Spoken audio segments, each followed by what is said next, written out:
ఇంకొంచెం రెస్ట్ తీసుకో, కొంచెం వార్మప్ అవుతుంది. వార్మప్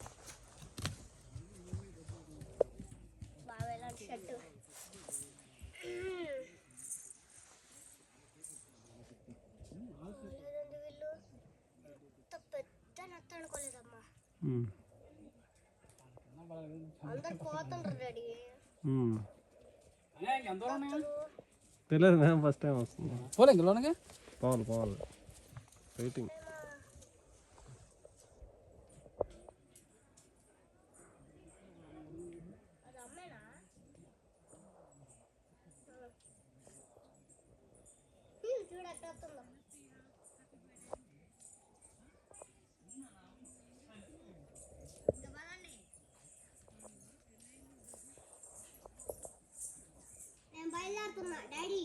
ఆగా రాని